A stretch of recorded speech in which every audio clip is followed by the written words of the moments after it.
with the independent investigative firm Dieffenbaugh & Associates of Kaufman, Texas, to conduct an outside review of the files of all diocesan priests and deacons. Dieffenbaugh & Associates made several visits to the diocese throughout the fall, and the findings of their review were made to the Diocesan Independent Review Board. We refer to that as the IRB, and the Chancellor just before Christmas. Tammy Baston is the Diocesan Chancellor here next to me, and she will speak more about this shortly. The IRB reviewed the findings, deliberated as a group, and following thoughtful consideration, recommended that I release the names of those diocesan clergy who have a substantial allegation of sexual abuse of a minor in accordance with the Charter for the Protection of Children and Young People. That's the document published by the Bishops' Conference in 2002.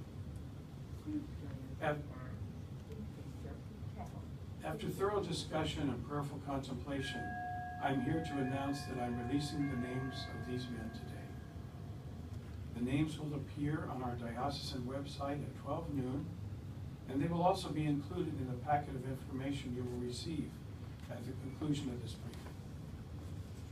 Father John Girardi, Vicar for Canonical Services, is here to provide additional information regarding this list. The release of these names may open up old wounds and may create new hurt. For this, I'm profoundly sorry. But I want to recognize the victim survivors for their strength over the years in coming forward to tell their stories. The hurt they endured at the hands of their perpetrators cannot be undone.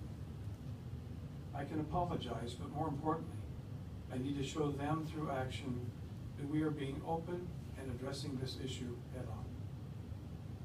My priorities, as outlined in my 7 action steps to accountability, remain.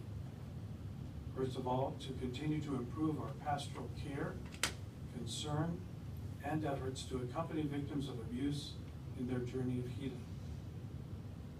To provide as many ways as possible for those who have been victimized to come forward without fear and to share their story of sexual abuse. We need to know as fully as possible the harm that was done so we can offer care to victims and ensure that no perpetrators remain in ministry. The victim survivors and their families are my greatest concern.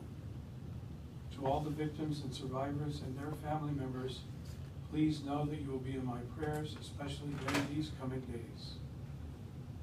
If you are someone who has suffered with your pain in silence, I invite you to reach out to the Office of Safe Environment or Catholic Charities or other mental health professionals to share your story. With the disclosure of this list of clergy, a new chapter begins.